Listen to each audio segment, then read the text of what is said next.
Welcome to apple painting tutorial.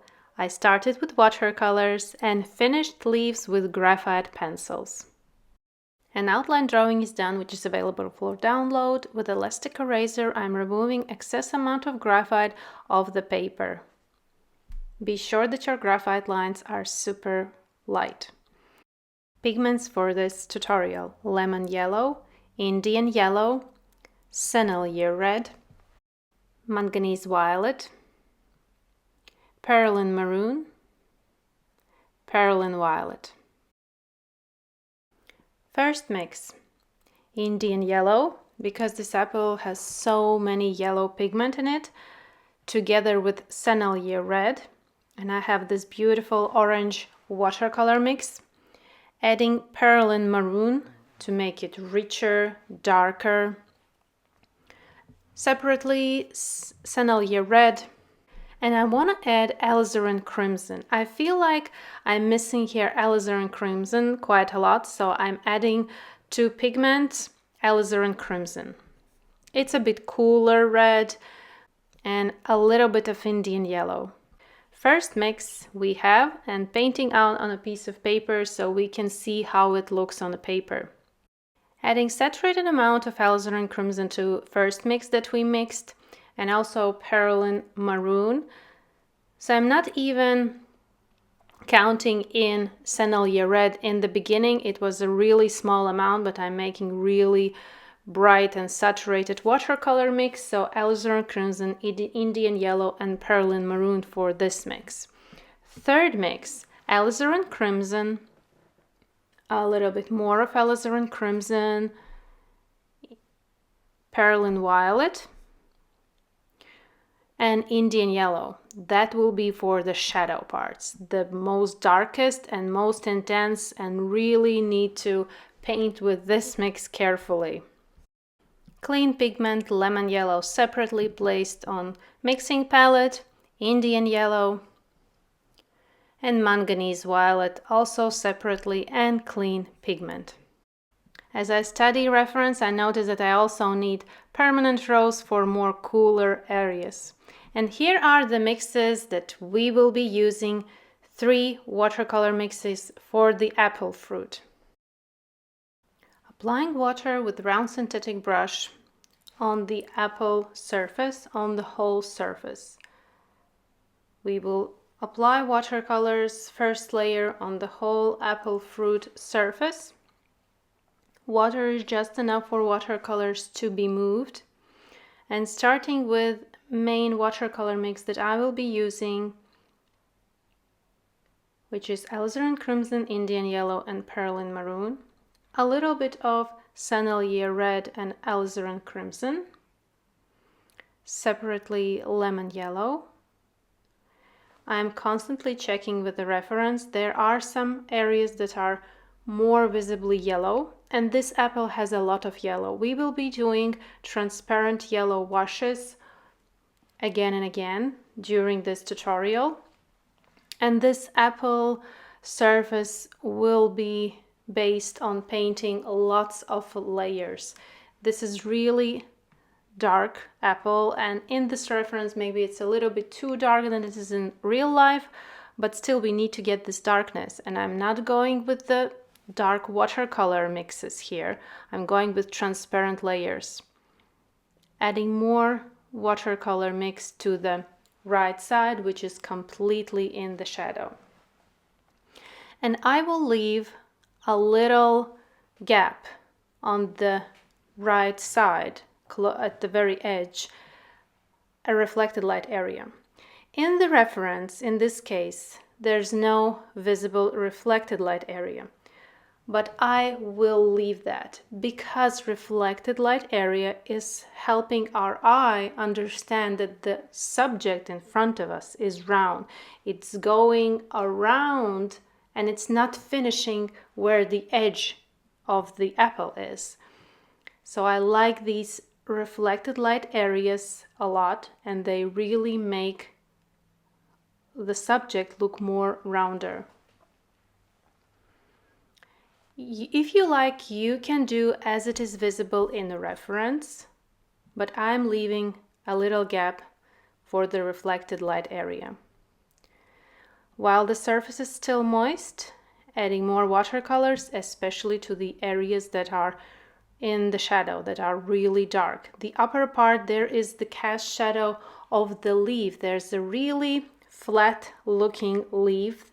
It is flat because it's completely facing us, the viewer, and it looks really, really tiny, small, but it's a leaf and it's flat and it's standing right above the apple. And of course, the right side of the apple is completely dark. Also, there's a beautiful cast shadow area on the just behind the front leaf that is almost touching apple, but it's not. That's why there is this cast shadow area. As I'm applying watercolors, I'm pushing them super lightly. I'm not rubbing surface of the paper. If you are painting on a much thinner paper, maybe 200 GSM or 300 GSM, I suggest you, after first transparent layer was applied, wait for that layer to dry, then continue. I'm painting on 640 GSM watercolor paper, but still there is some limit also to that paper, how many layers it can receive. With a finer tip brush, I'm applying some details on the front side, on the upper part.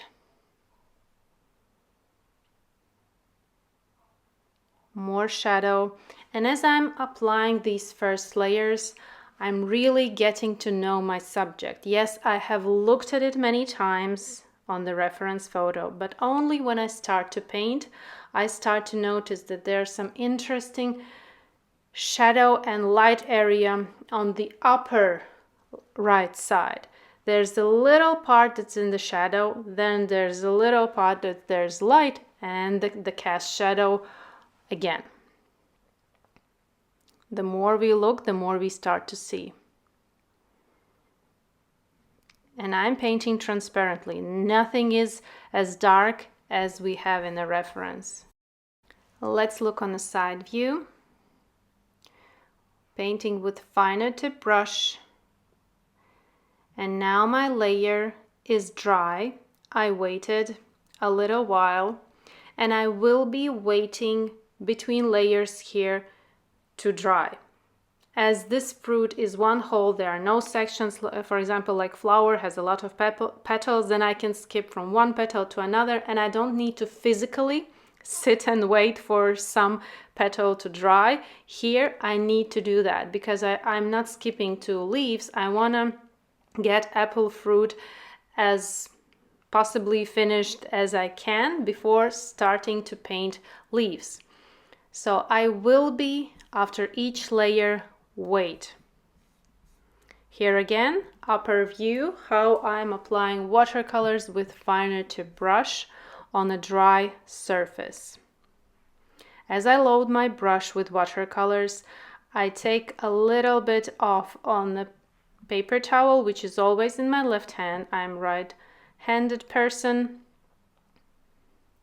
And notice how I load my brush with watercolors. I'm taking from the side.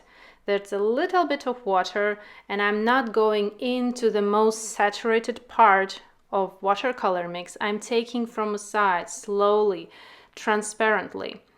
As I start to feel that there's not enough watercolors in my little puddle that I'm using, I take a little bit from the saturated area. It's already dry because watercolors dry pretty quickly, and I have a little pond of water on the left side of the mixing palette.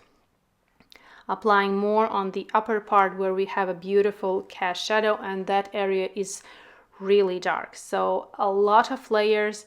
I wanted to count how many layers I used for this apple, but I didn't. Maybe during video you can follow along and see how many, but really this apple asks a lot of layers. So the whole painting process for this tutorial is 2 hours, and that's the amount of time I spent for this apple. And I'm quite a fast painter. So don't be discouraged if your apple maybe takes 3, 4, or even 5 hours. That's completely okay. We have different, how we are painting, different, fast or slow. It's completely okay to be slow. It's completely okay to be fast. But if you're fast, be precise and accurate during your painting process. Now I waited a moment, layer underneath, paper is dry, and I'm taking round synthetic brush, loading with Indian yellow, transparent amount of Indian yellow, and doing a watery wash glazing of the whole shadow part of the apple. As I mentioned in the beginning, this apple has a lot of yellow in it. Yes, it looks red, it looks even dark violet in the shadow area, but there's a lot of yellow. Taking manganese violet to the lightest part of the apple, which is on the upper left side. And here on the bottom part we need to add another transparent layer. Moving slowly, building the darkness of this beautiful apple gradually. We don't want to end up with just dark and flat looking spot on the paper. Again, layer is dry. Wait a few minutes. Paper is dry, surface is dry. With round synthetic brush, adding transparent layer of alizarin crimson, Indian yellow, and perlin maroon. This is the main watercolor mix that I will be using throughout this tutorial. Permanent rose to the middle part where we have light area. Indian yellow to the shadow parts, everything transparent here. Each layer is transparent. We don't want to rush things. To have this apple looking smooth, dark, and round, we need to add as much layers as possible. And that's only possible if we are painting transparently. If we start to add saturated dark watercolor mixes, after 2 to 3 layers, it's done and it will look flat. The complexity and beauty of watercolors are achieved through transparent layers. Taking finer tip brush and adding more darkness, another layer to the beautiful cast shadow area. This is the most delicious area on the apple because it will help us create a really three-dimensional look, that this leaf is popping out of the paper surface because of that beautiful cast shadow area. And I'm using finer tip brush because those edges, I want to be accurate with them. Waited, surface is dry again. When the screen will turn blurry, it means that I paused the video, waited a few minutes for the layer to get dry, and then I'm on to the next layer. So every time the screen goes blurry, it means I stopped the recording process, waited a few moments, and came back on the dry surface. Each watercolor paper needs time to rest. And to apply another layer of transparent watery watercolors, we need to have dry surface. Not just slightly dry, completely dry. And if you need to wait, for example, 5-10 minutes, it means that you are using too much water and there's too much water in your mixing palette. I literally need to wait 1 to 2 minutes, 2 maybe, but not even 2, 1.5 minutes, and my layer is dry. And I'm not living in super dry place. I'm living in I have a quite big humidity outside, so checking, it's dry. Screen was blurry, it means that I waited, and now I'm going with the Indian yellow transparent layer. Approach is the same throughout this tutorial, layers, layers, layers. More, where's the shadow area? Yellow between layers I apply Indian yellow wash to give this more richer yellow layer. And on the lightest part, I apply transparent layer of permanent rose. It's not always getting to the screen area. Here I'm loading manganese violet to the reflected light area that we see on the upper part of the apple. Again, wait a few moments, and next layer, next transparent layer.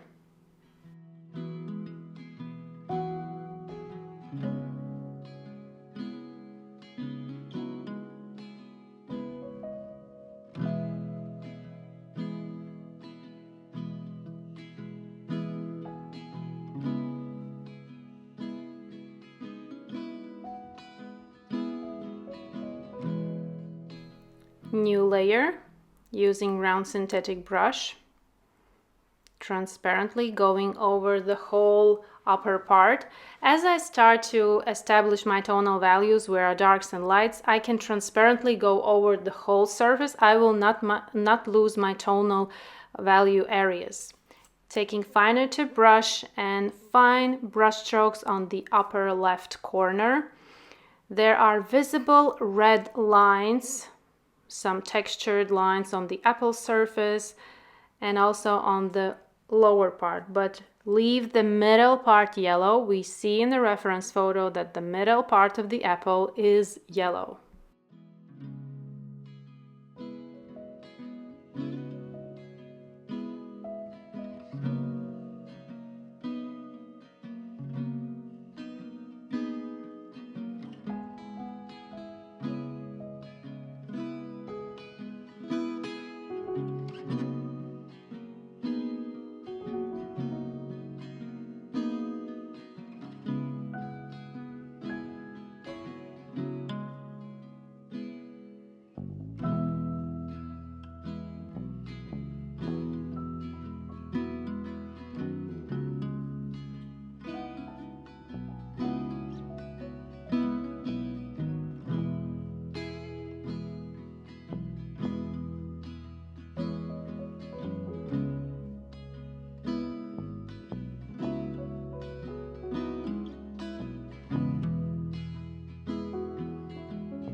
Wait a few moments.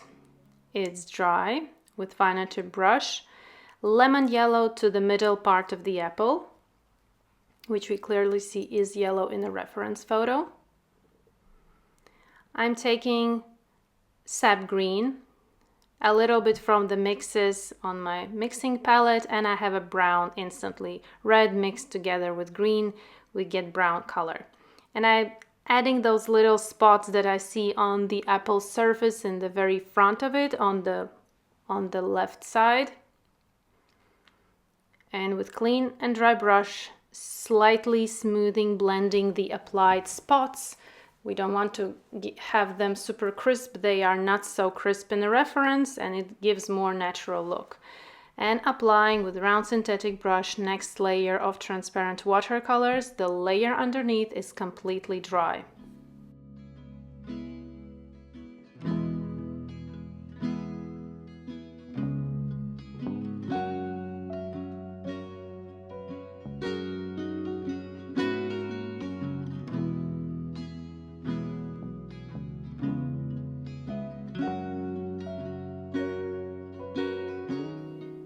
With finer tip brush, adding details, shadow part, just on the upper part, underneath that leaf, there's shadow, but be really careful, take a closer look at the reference. I hope it's open right beside the tutorial or on the other gadget, and notice the stem of the front leaf. There is shadow in front of it. And behind it there's a little gap of light, and only then comes the cast shadow area. So leave that little gap light. It will help us to establish this three-dimensional look. And also the upper right corner is in the shadow. Maybe it's from that little leaf, I don't know, but it gives a nice touch. There is this shadow. A little part is light and then the shadow area. Adding more to the cast shadow area and slightly blending into the middle part of the apple.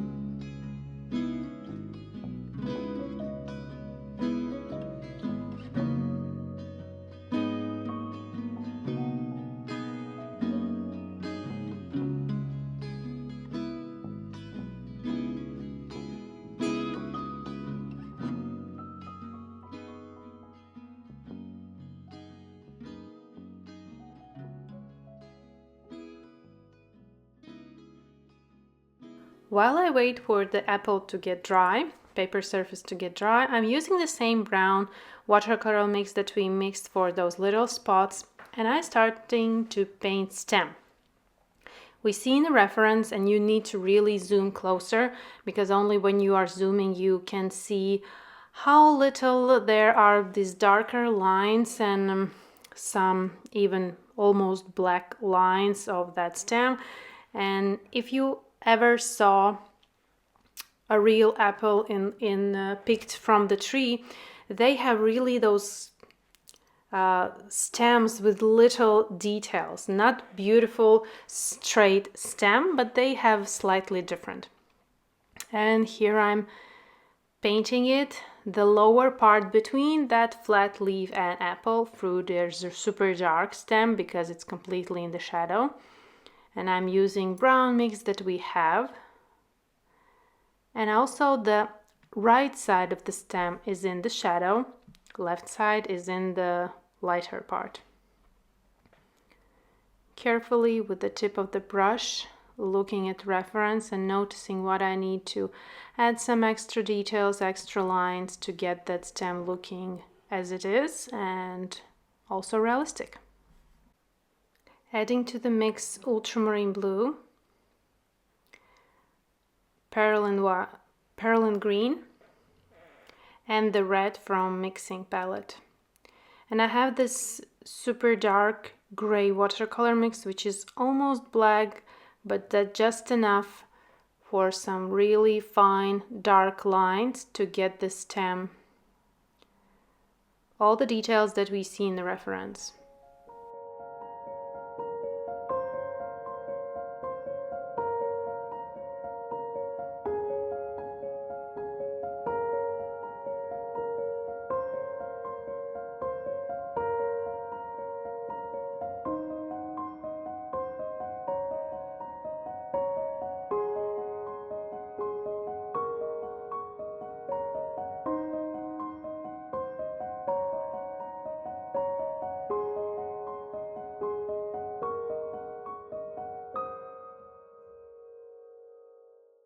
I waited really short moment for that stem to get dry and adding some more finer lines with the very tip of the brush to make it even more detailed, more realistic and natural looking.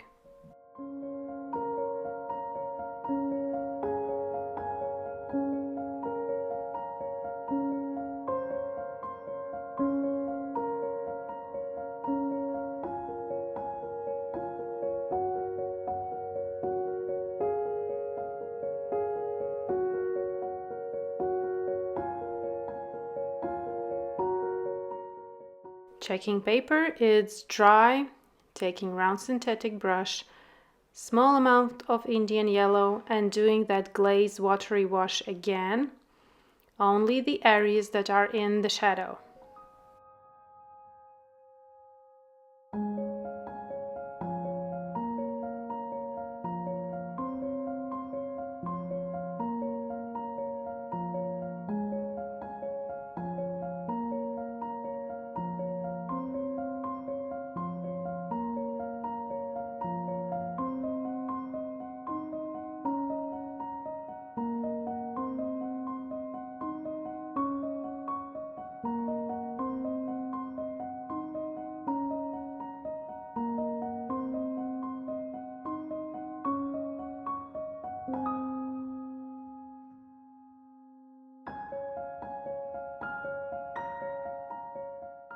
checking dry. Now taking round synthetic brush, and from the darkest mix, which is alizarin crimson, Indian yellow, and pearlin violet, applying this mix to the lower right side, which is the darkest part on the apple surface. Also the upper part cast shadow area these are two darkest areas. But this watercolor mix is super intense, so be extra careful. Start by super light transparent and from there build on those layers.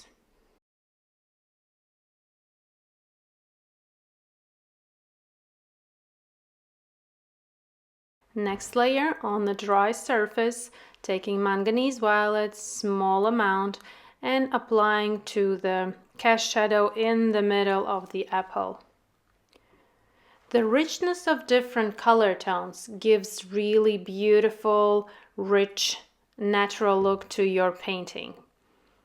The more interesting watercolors mixes from the same color tones, the richer watercolor painting will be. So that's why I'm adding a little bit of violet, a little bit of pink, then the layer of yellow, then the layer of red mix. It gives this richness. My apple is becoming richer, fuller, and darker in the same time.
Now while I wait for the apple to get dry, I'm taking eradicator brush and I will correct this edge, which is slightly looking crisp, not critically, but I want to have it more softer. With the round subject, we need this, it is called in botanical painting disappearing edge, because it doesn't end there. This is not the end of this subject. It goes away from our eyesight and we need to get this edge softer, even a little bit fluffier. It gives this feeling that it is round. If the edge will be super crisp and dark, or if you will outline it, then it will never look round. No matter the tonal values that you will add, if you will outline or if there will be a super crisp edge, it will look kind of strange with all the tonal values and then the end, because the crispness, the super dark edge makes the feeling that that's it. Maybe it's a petal. So we need to give our eyesight information that there's something unreadable, that yeah, it's fading, it's going away, it means it is round. So I'm dipping this eradicator, which is quite stiff, flat, synthetic small brush. I dip it in clean water, remove the excess amount in the paper towel, and then I carefully rub it slightly, not too hard, because we can smudge it super easily. Now the paper surface is dry and we can paint leaf. I will stop with adding more layers to apple surface. I want to add some greens in order to compare. Taking sap green, pearlin green, and a little touch of Indian yellow, a little bit more. We can see from the reference photo that greens are really warm, and adding little alizarin crimson on the side. I will slightly mix it. Be careful with the red pigment, it can instantly turn green mix into brown mix, so to make it more earthy green you need to add like super small amount. And I'm going with fine tip brush to the leaf surface straight away without adding water, because if we take a closer look at these apple leaves, the surface of those leaves are super textured. There's so many things going on. They're not smooth, definitely not smooth. They are so bumpy, and these little crinky things on the whole surface of those leaves. So I'm going straight with finer tip brush, adding details, adding with the more drier brush, adding those layers of watercolors, leaving middle vein unpainted. And as I will add this leaf, I can later compare my apple with leaf, how it looks. Do I need more layers? So at one point you need to add more details to composition, if there are some details in your composition, of course. If the apple would be only the apple, then I would work only on the apple and compare to the reference. But as I have more subjects in the composition, and they are all important, even the small stem and the smallest, flattest leaf, we need to add them now in order to compare the whole composition, how it looks all together. With little brush strokes, I'm applying from the shadow area that I see in the reference towards the lightest part, leaving lightest part unpainted for now. With clean and dry brush, I'm smoothing to the lightest part and creating gradual transitions from the shadow area to the lightest part. And as you can see, I'm taking really small amount of watercolors. I want to build this gradually, slowly, because this leaf is kind of tricky. We need to get this feeling, this characteristic look of this leaf. It's all this little things that are going on the surface. So I'm moving slowly with the little touches and transparent layers, of course, leaving veins unpainted and working with the very tip of the brush. Also noticing that leaf on the left side, where apple is light, leaf is dark because it's curved slightly. And the right side of the leaf is much lighter because it's facing light source, and the apple has a cast shadow area. All these nuances are important to get a realistic look of a subject. Now taking water really small amount, and the other side of the leaf will be a little bit lighter and smoother. So I'm applying super small amount of water, and on that water carefully avoiding the middle main vein. We are not overpainting it right now. And transparent layer, smooth layer of the same green watercolor mix that we used for the left side. Little bit darkness where we see is the shadow area. Careful study of the reference is the key in realistic watercolor painting. I'm always looking at reference, no matter how long or no matter what I paint. Even if I would paint this apple maybe now and then after maybe months, again the same apple or very similar one, I will still be looking at the reference. Smoothing, blending left side with clean and dry brush.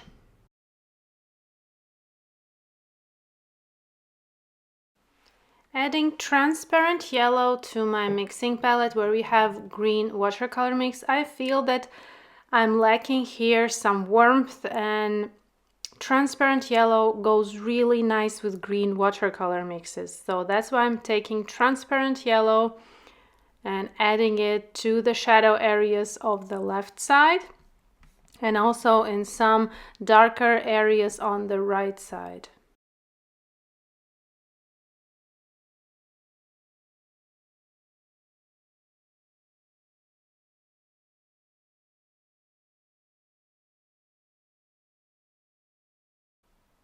Adding perylene green to my mix, I need a little bit darkness, and I'm mixing it with a little touch of alizarin crimson and transparent yellow that I have on the side. I always have my watercolor mixes pigments separately, so I'm more in control how I'm mixing them, and I'm also not over mixing them when I have them separately. My mixes are always fresh, clean, and ready to be used. So I'm adding this slightly darker mix to the shadow areas because I can see from the reference I still need to add more darkness. I need to build this contrast with the left side because it is darker, it is curved, and it's contrasty with the light side of the apple. What makes these tonal value changes is what making the subject look realistic.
To get this characteristic look of the apple leaf surface, I'm adding different brush strokes. Some are rounder, some are side to side, some are straight, and all together, mixed together, they will create this illusion that there's something happening on the surface. It's not smooth, it's not blended all together. There's these bumpy and crunky things going on the leaf surface. And of course, looking for tonal values like shadows, there are secondary veins, and above those secondary veins, there's shadow area. Then there is this edge, the left side, it's also darker. The very upper part of the leaf is also darker. So I'm looking where I need to add more brush strokes, more darkness.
taking a little piece from my red watercolor mixes mixed together with green, and I have brown, and I want to have this little damaged spot on the right side.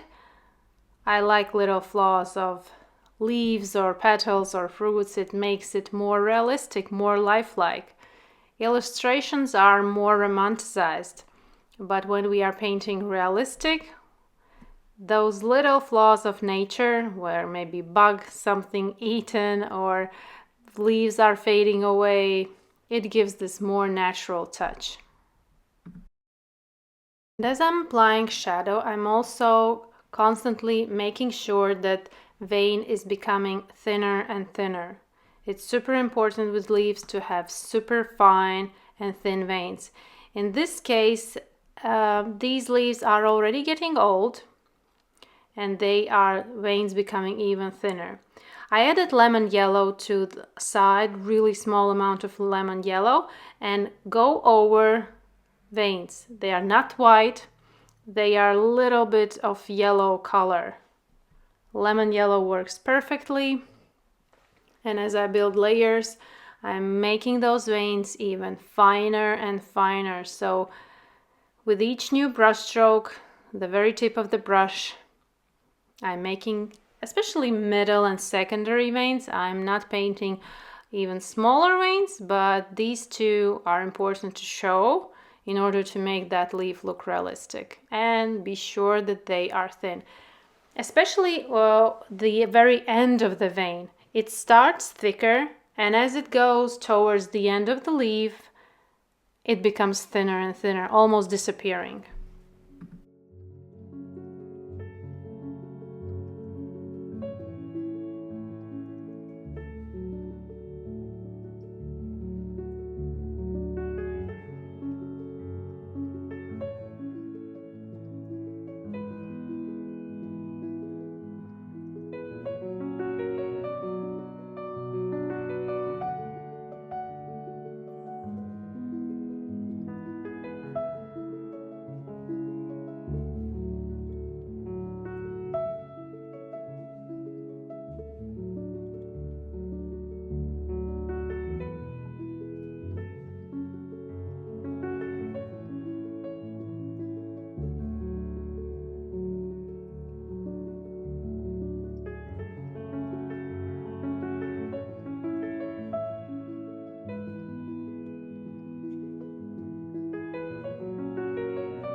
I waited a little moment, and now with round synthetic brush and Indian yellow, I go over super transparent, slightly smooth the layers underneath to make them more even,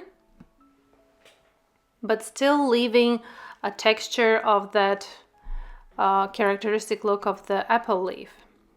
but everything blends a little bit nicer and gives this yellow color tone, but again, it should be really, really transparent. And be sure that your veins are fine, especially at the very end where they finish. They are almost disappearing. Now, as I have leaf and apple almost finished, I can add more attention to the apple. I want to make a little bit more intense cast shadow area right behind the leaf. With a finer tip brush, carefully adding watercolors. There's still a lot of watercolors from the very beginning that I mixed, and I didn't mix again because, yeah, this is quite a huge amount of watercolors I pre-mixed. I think I could paint another apple, definitely. Now with round synthetic brush, I'm taking the darker mix, which is alizarin crimson, Indian yellow, and perlin violet. And I want to build even greater contrast on the right side, which is completely in the shadow, and I want to have it even darker. As the leaf is placed, my apple instantly looks more lighter than without the leaf painted. It's a matter again of contrast. When we have something also near, we instantly see the other subject lighter. When the apple was the only one, it was quite bright and dark. So that's why I wanted to add leaf to be sure that I'm moving in the right direction. And now I see that I even need to add more. Finer brush strokes in the front on the left side. And adding more layers, more attention. We're pushing ourselves a little bit further. There's also a cast shadow where this little leaf on the left is almost touching apple surface, and there's also a little bit of cast shadow, just really small amount. With a finer tip brush, applying some details there as well. But I'm leaving that part light of the apple because there's the area where light source is completely touching the surface of the apple and it stays light. But this part, the right side, should go much darker. Okay, I waited. Layer is dry and I'm taking round synthetic brush and adding more darkness.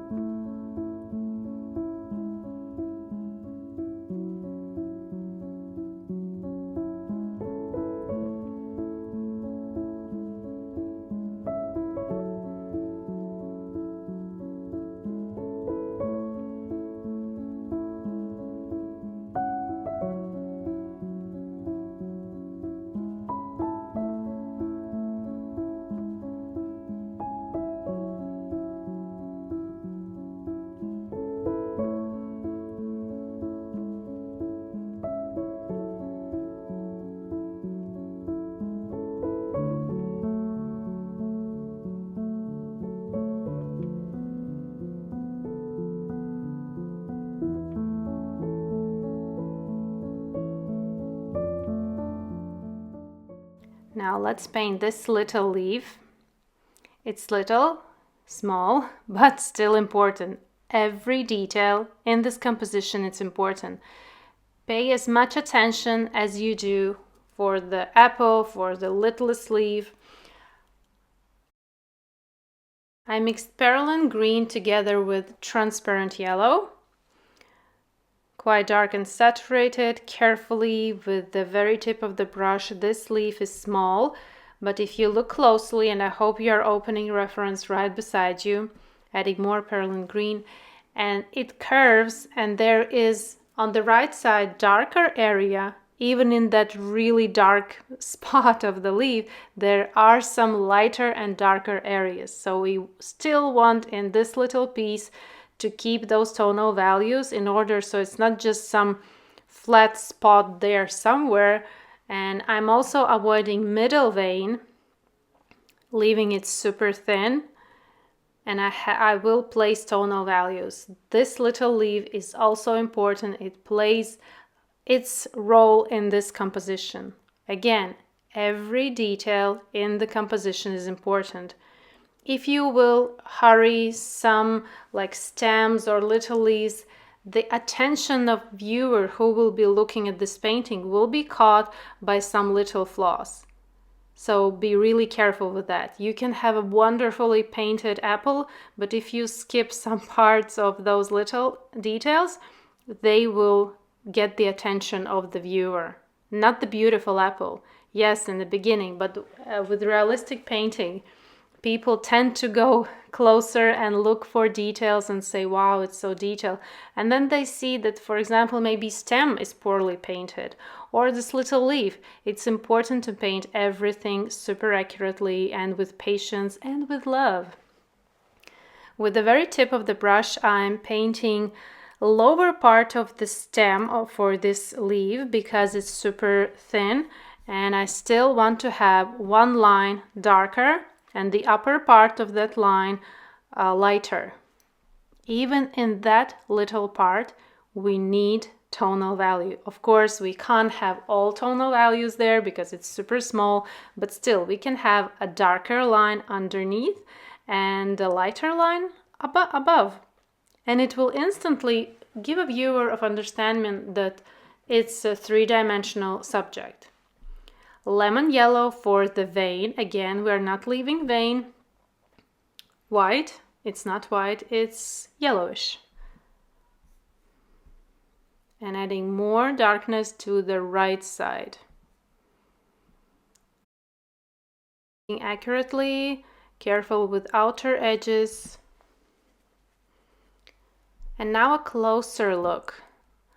With the very tip of the brush, I'm adding a super fine line on the outer edge of the leaf. I see that in the reference photo, and I'm painting that little gap with lemon yellow, tip of the leaf, and that little gap as well. I see from the reference photo that that line indicates the thickness of the leaf. It's not like an edge, it's a thickness. That leaf is not flat, it has thickness. And this little detail will give beautiful attention and detail to your composition.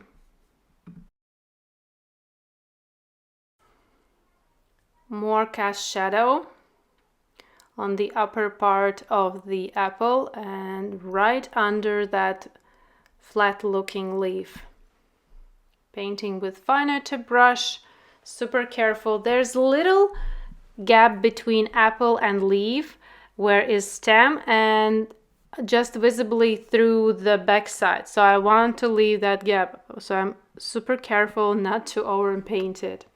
And now this flat looking leaf, it will be painted quite quickly because it is super light. It's faced towards light source, but there's still a little bit of tonal values, and you will see how I will add them using the same watercolor mix that I have for the first leaf and the second. I'm just taking super light amount because this leaf is light. It's the most lightest leaf of all 5 leaves.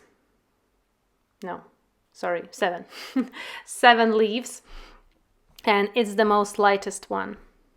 So keep your watercolors light, but the further part of the sleeve, it's slightly darker, and I'm adding with little, it's like a stippling. With the tip of the brush, I'm adding those slightly darker brush strokes. And also there's little curve on the right side that I'm painting right now, and it's also slightly darker. Everything is in the reference. I'm just looking at the reference. I can't imagine that. That's why painting from imagination, realistic painting, it's quite hard. Not all can do that. There are quite really small amount of people that can paint super detailed from imagination. And I prefer to look in the reference. I have all the information that I need. Little curves, little details, everything is there. And all these details are important to make this painting look realistic. Now looking at the apple, taking round synthetic brush, surface is dry, and I want to add more shadow darkness to this apple to make it more contrasty. Contrast will help build more realistic look. Also, cast shadow area. Again, surface underneath is completely dry. Paper is ready to receive another layer because it is completely dry. As my tonal values are in places, I can go over with transparent layer over all areas, and I will not lose my tonal values. Light will be still light and darkness will be dark. It's just all those tonal values go one step darker, but light stays light and dark stays dark. Painting another leaf. That is the furthest leaf and it's visible from the side. Painting with finer tip brush, starting with that little inner part that is dark. With the details that are further, we don't need to super detail them. We need to keep them light without details. This will give an illusion that it's something further from us. The front leaf, which is the closest one, should be the most detailed one. It will give our eye understanding when we are looking at this painting that it's the closest one, and what is the closest one we see the most accurate. But everything that goes further, it starts to fade away, getting paler.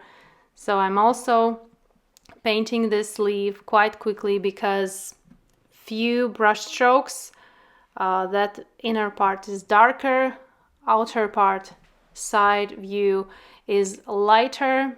I applied super small amount of water and transparent amount of watercolors.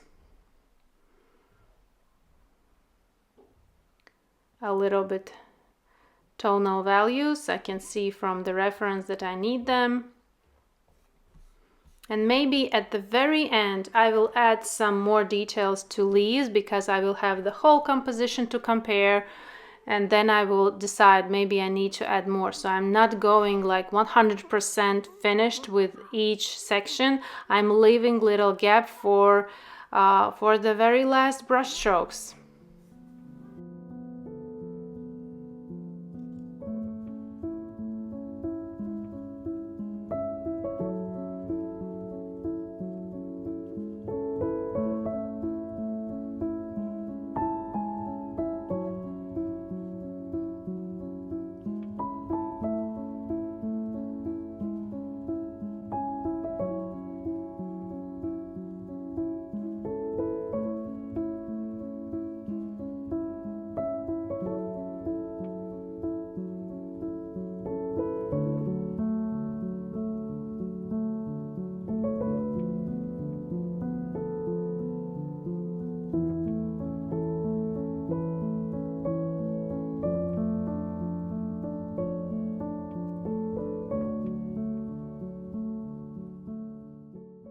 Checking surface, it's dry and I want to put another layer of shadows. Yeah, I'm pushing limits of this apple, but I compare to the reference and I can see that I can add more. And it becomes even more rounder and more realistic.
taking again eradicator brush, which is stiff, flat synthetic brush, washing in water, cleaning in paper towel, and with the side of this brush, I'm making little dots.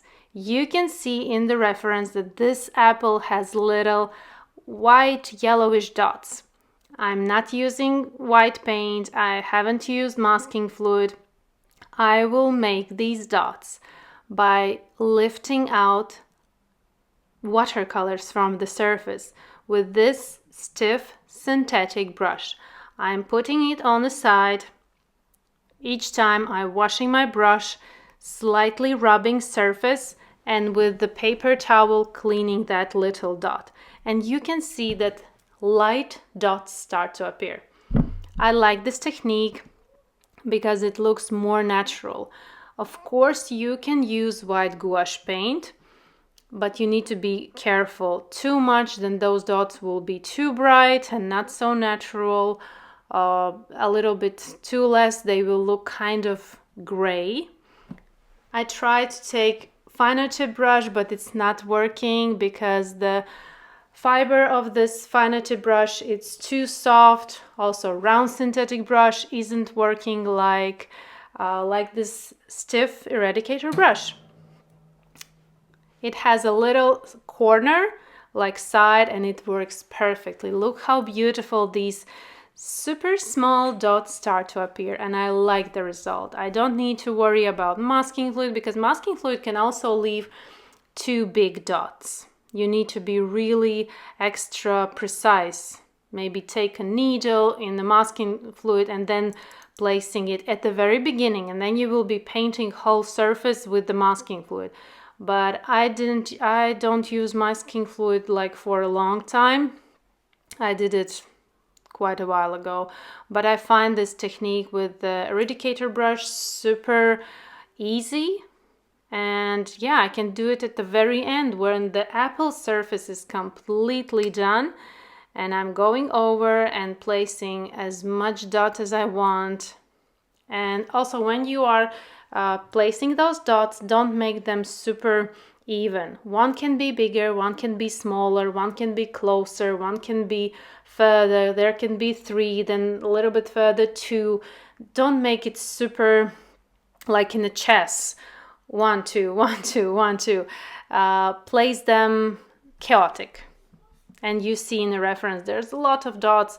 One is bigger, one is smaller, some are more together, some are more wider.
And voila, apple looks now super realistic.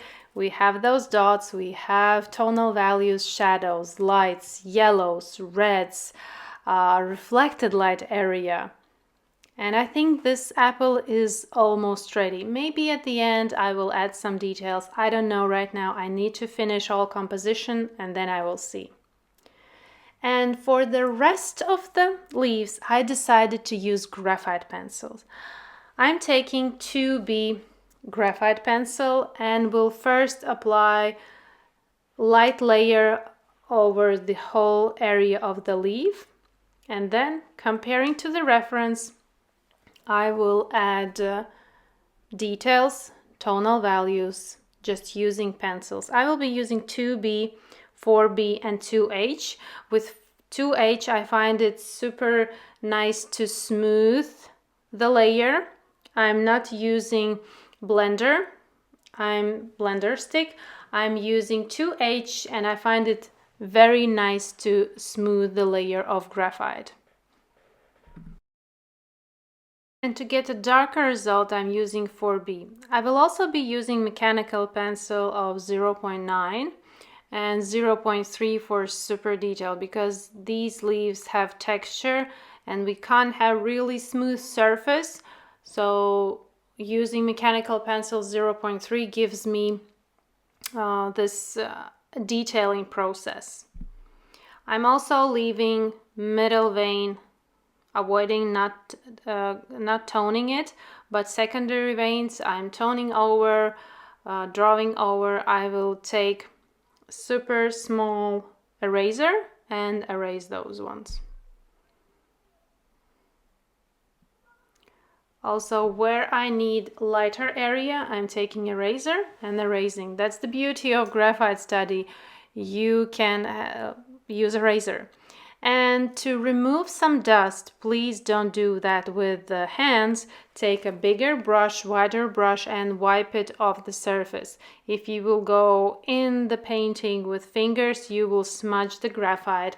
Even with the brush, I slightly smudge it, but it's much lighter and easily removed with erasers. If you will go with the hands, it will be quite messy. And with botanical painting, we need neat surrounding area, clean and neat. Now I'm using 2H, and 2H is very hard pencil, but it gives this, it smooths the layer underneath.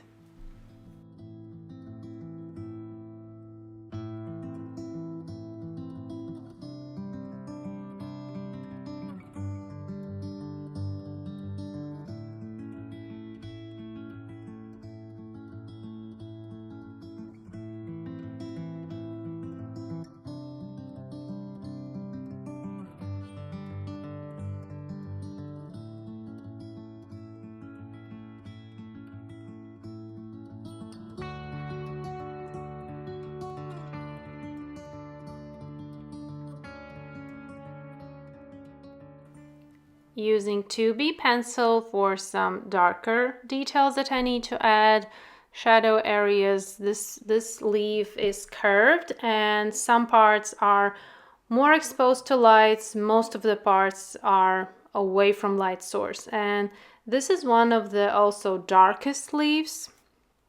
The very smallest leaf on the right is the darkest one, but this one is also turned away from light source. There's just few areas on the leaf where light is hitting the surface and are lighter, but it's much darker.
Here I'm using super fine eraser. It is called pencil eraser. There inside is super small eraser, and it's easily to erase some very fine details. And now I'm taking 4B pencil for even darker details. And of course, eraser erase a little bit more than I need. So again, I need to be sure that veins are super fine, and when I'm drawing toning shadow, I'm making vein thinner. Trying mechanical pencil. With the first sleeve, when using different method that I did in the beginning, I'm getting to know my tools and subjects, so I'm quite often switching pencils, different. I'm finding what works best. So if you find maybe working only with mechanic pencil, that's completely okay.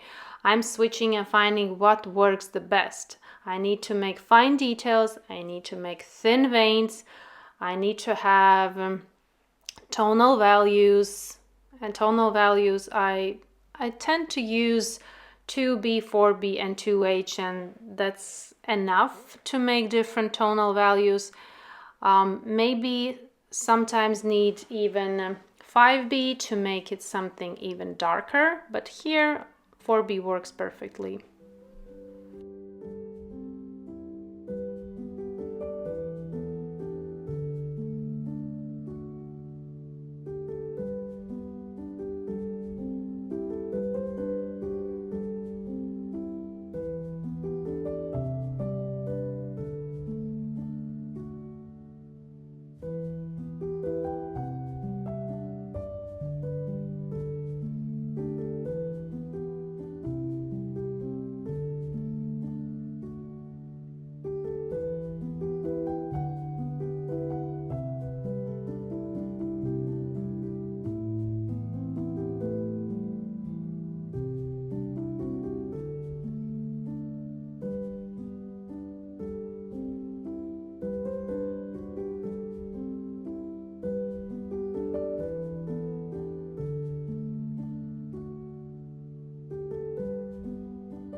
Moving to the next leaf, starting with stem, toning also last leaf, and first I will cover with 2B the whole surface of the leaf to have even gray layer on which I will build up the same as I did with previous leaf, looking at reference. And this leaf is also quite dark. I need to put more layers to make it dark. And again, as the same with watercolors, I'm not going straight away. I could maybe take 4B and just draw it super dark. Now I'm also building up layers with the graphite, the same technique as with watercolors. It gives me room when I'm starting light and more transitions. If we will go straight with the dark pencils, then it's no room for improvement there.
I'm taking eraser from my eraser holder, and with the side of that little eraser, like it's a sharp edge of the eraser, I can make super fine lines because the layer is just very light and there's only one layer, and to make fine details like fine erased lines, it's really possible and easy right now.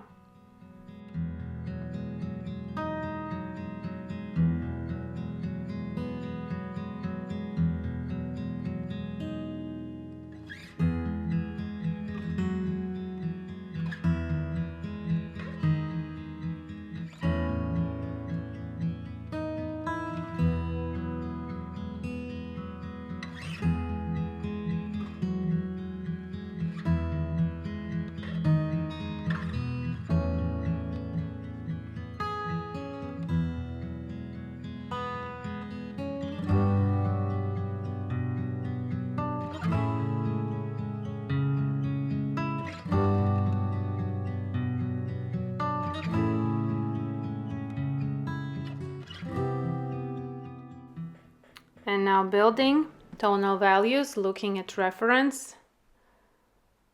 It's a little bit easier with pencils because if you do something wrong, you can erase. You can add more darkness. Only be sure that you start light. So eraser is a great helper here, and that's what makes it easier. Also that you don't need to think about color tones and water ratio.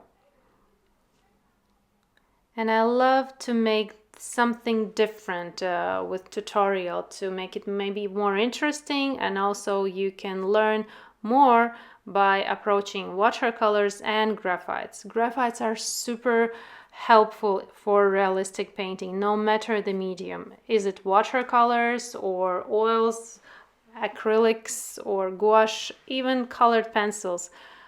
Graphite pencils are like base for your art journey.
Erasing little corner, and with mechanical pencil 0.3 adding details that I see in the reference. There's like little cracks, that leaf is fading away, and there's little cracks of dried leaf edge. 0.3 pencil is super fragile, so don't push too hard, you will constantly be breaking it. You can also use 0.5, which is most common pencil. Just this 0.3 is even more precise, but it took me some while to get used to this fragile pencil. I was breaking it in the beginning constantly. Now I break it less and less amount of time. More I'm drawing with that, but in the beginning it was hard. So it's a really nice test of how hard you are pushing, because our movement should be light. We shouldn't be pressing too hard, and the 0.3 taught me a lot.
Now we reach the last leaf, which is the biggest leaf, and it's lighter. If we look at the reference, they are now on the screen, two side by side, and we see that the one on the left is much darker and the one that we're starting right now is lighter. The upper edge is darker, it slightly curves, and then the rest of the leaf is quite light. Approach is the same, technique is the same, starting with 2B from the shadow area and moving towards light area. This leaf asks for attention. It's the largest one, the most visible one, and it took me a while to completely draw it, make it realistic. So pay attention to details and don't rush. We are almost finishing. We see the finishing line, but we still have a lot of work to do. We need to finish this leaf and we need to finish it good. And also then we need to look on the whole composition and add final details. So don't rush. If you feel an urge to rush, better stop. Here I'm taking 2H and adding a really light layer to the rest of the leaf because I want to build here slowly. I see that it's quite light compared to the left one, but I still need to add layers. So I'm starting super light with 2H. You can maybe use H if you have. So experiment with the pencils you have. Experiment with different pencils. Taking 2B and giving more smoother transitions from the shadow to the lightest part. Also, my movements are really light. As you can see, layers and space is filling slowly because I'm not pushing too hard. Pencil is slightly touching surface so that the layers are really transparent, the same as with watercolors. Here we have a little hole we want to avoid and not cover it, but again, if you cover it, you can erase it. Beauty of graphite pencils.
with 0.3 mechanical pencil. I'm going over this little hole, and there are crisp edge around this hole, and with this fine pencil I can get this crispness.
And as I'm working on this big leaf, I noticed that the one on the left is becoming, compared to this one, lighter and lighter.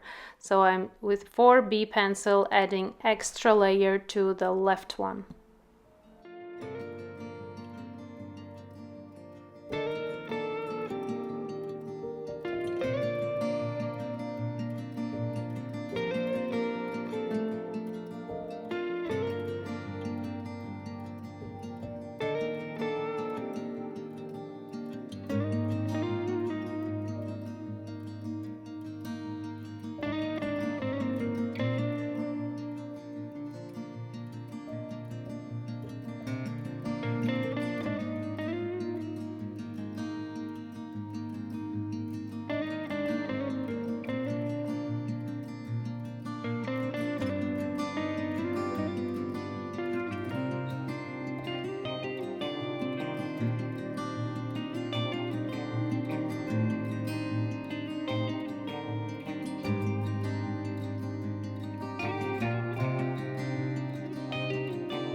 I've made leaves on the left darker, and I can build more contrast, more layers to this one, because I can see that I still need to do a lot of work to this leaf, but I can go further, making it darker than the ones on the left. So everything, we need to look at the composition as a whole, of course as a separate and as a whole as well.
With mechanical pencil, adding more precision to the edge that we see beautifully in the reference that has these little spikes.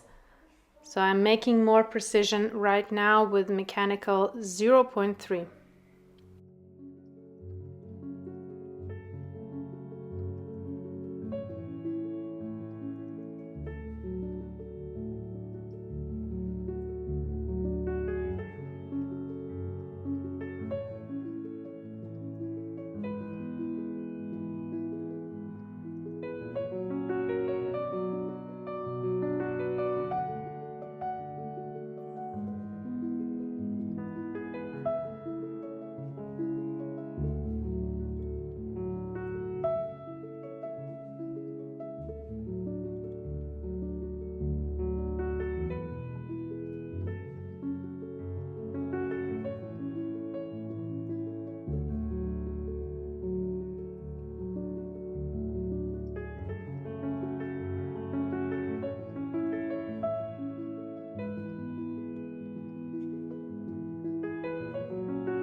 Here with 0.3, adding those little cracks of fading leaf.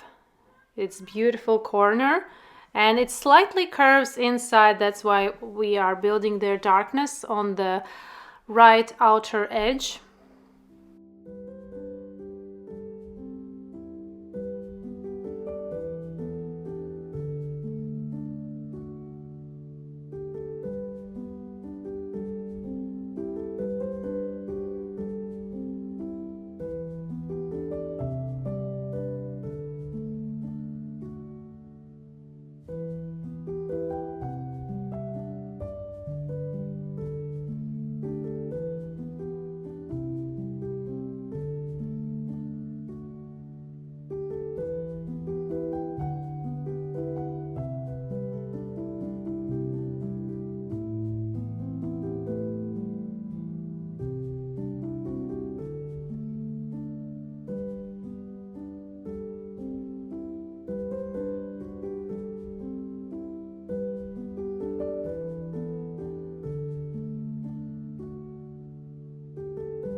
More details, more tonal values with mechanical pencil. I find it more easable to apply with this 0.3. It makes better precision and also gives this surface appearance that I see in the reference.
Erasing for the light areas.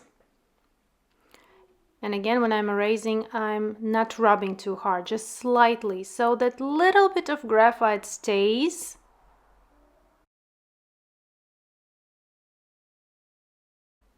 More around this little hole, make it more contrasty, so we see compared to the white paper surface that there's a hole and there's the leaf.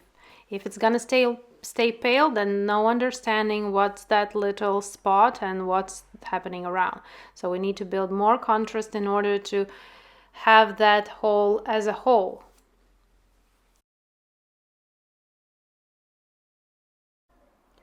And using this also synthetic brush, I'm slightly smoothing the layer. I'm also removing some dust with it, but I find it so it's a little bit stiffer than my round synthetic brush, and it gives this nice smoothing tool for the leaf surface. Like this blending stick, it's blending too hard, and everything looks more smudged than smooth. But the brush does the work perfectly. It gives this really nice smooth finish.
I'm approaching end for the sleeve. It did ask a lot of work and details, and you can even go further. It can be more detailed.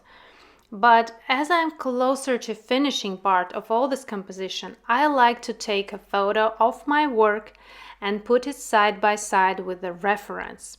Here I have a colored reference photo, and it is hard to tell, am I on the right direction with all my tonal values, especially leaves compared to apples.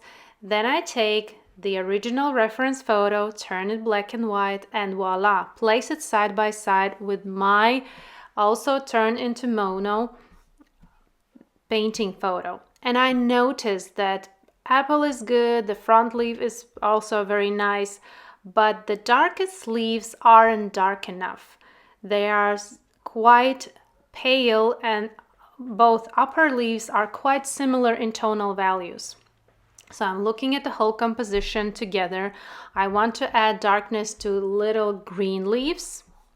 using watercolor mixes that we have still on color palette, using finer tip brush and adding another layer to little leaf, making it slightly darker. Also painting a transparent layer over the middle vein. It's also in the shadow. The leaf is in the shadow and vein is also in the shadow. So we need to give layer to that middle vein as well. Also, that little leaf also asks for attention. It's a little bit too pale. We need some tonal values, a little bit darkness, a little bit intensity to the middle part, and a little bit shadow on the side part of the sleeve, but not go too detailing with this one. We still want to leave it not so detailed and a little bit paler than the rest of the leaves, but some tonal values will only help it make it more realistic and more natural looking. Using finer tip brush, be careful, we don't want to go out of the edges right now. We need to be accurate. I know that we are already impatient at the very finishing part, but really enjoy this. This is the most exciting part, when everything is almost finished and you are pushing yourself a little bit further. You are making it more beautiful, more interesting. And now the painted leaves are good, and I need to add more darkness to the graphite leaves. I have a reference right beside me, and with 4B pencil, I'm again not pushing too hard, very lightly. I'm toning the leaves that needs to be darker. These two on the left side are the darkest one in the composition, but not in my painting. So I'm carefully adding new layer, going darker. My tonal values will stay in place if I do it lightly. I'm also going the whole area, toning it down, making vein even thinner, but I'm not losing light. I'm not losing this contrast between darkness and light area because I'm doing it lightly. Don't push too hard. This pencil can go really dark if you will use force on it, but hold it lightly. Train your hand to hold your tools lightly. In the long run, you will be thankful for that, because if you will squeeze too hard, it will use force on your tools. Your fingers can get numb and your shoulder can have pain. Now moving on to the upper left leaf, which also needs a layer of darkness to build more contrast. I will not go as dark as it is in the reference. I'm already painting 2 hours. This tutorial is taking a lot, but this composition is quite big and super detailed, but you can go darker. You can push yourself a little bit further. My limit is time. But still, I'm quite happy with the result. I like how it turned out. I really enjoyed this process, and I like to implement some new ideas, some new things into classical botanical painting. Like, for example, mixing watercolors with graphite, and gives a nice view of a new representation of apple painting. So I hope you enjoyed this tutorial. I hope you learned something new. I did. I learned a lot during this process of making the surface of leaves and building apples so dark and intense. Thank you for joining. Thank you for being here and putting your trust in my teaching style. Thank you very much. And let's compare again one more time the finished painting with the reference, and now it looks better. Thank you, and this can be a beautiful addition to your home, to your studio, or maybe you can gift it. Thank you, and see you in my next tutorials.